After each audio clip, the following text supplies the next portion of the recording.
Yeah, Will here on May 19th, day 55, on the Anji River. We made the river today, and it's just a narrow river right here. I'm at the very, very headwaters. And good day to travel. South wind at my back. It was whited out, but I could see in the distance. And it was warm. It got up to probably 38 degrees. Maybe close to 40, which was very unusual, warmest day by far. And the travel conditions were really much better with less friction. When you get thawing like that, the snow is a lot more slipperier.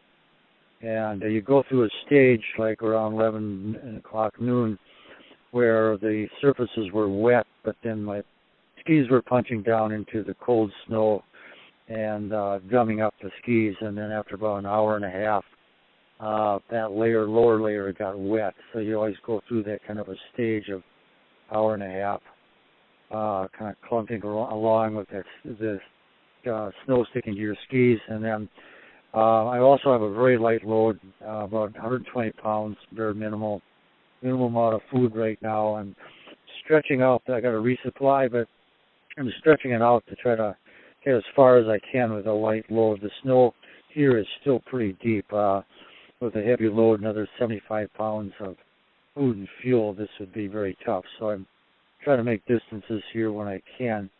And but it was overall, made about 12 miles, and which was a good day. And Brent Broddy, I mentioned before, a team member from the North Pole in '86, who lives in Cambridge Bay, is leaving with a friend. They're both professional kite skiers. They're leaving tonight. There's a north wind coming, Cambridge, which is about 140 miles north of here. So they're going to kite down and try to rendezvous with me here, probably on Thursday, they said. So we're in touch. We both have these InReach GPSs, which are really a great instrument, and we're able to text or email back and forth from our instrument to instrument, so we can keep in touch when he's traveling, when I'm traveling. So we just go from my GPS to his GPS. It's a real nice operation to be able to contact that, and your location, whatever information. So there's a strong north wind coming. I guess they're going to leave about midnight. They're going to try to catch the wind. They're heading south, so they want that. They want that north wind. They figure it's supposed to be northeast wind for a couple of days, so they figure they can ride that south, get quite a few miles out of that, and then they have to go overland in order to reach me here. So it'll be an interesting rendezvous if it happens. I have a hunch it might happen, but it'll be interesting.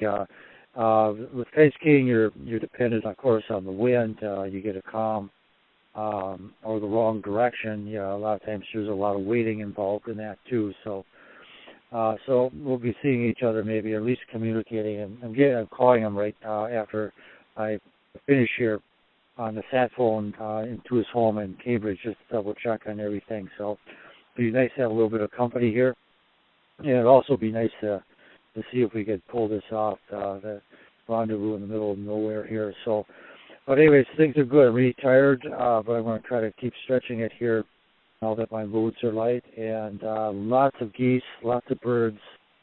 It's really a beautiful day for that. And in the evening, there's a lot of company now on the tundra. So I'll check out here. Will, over and out.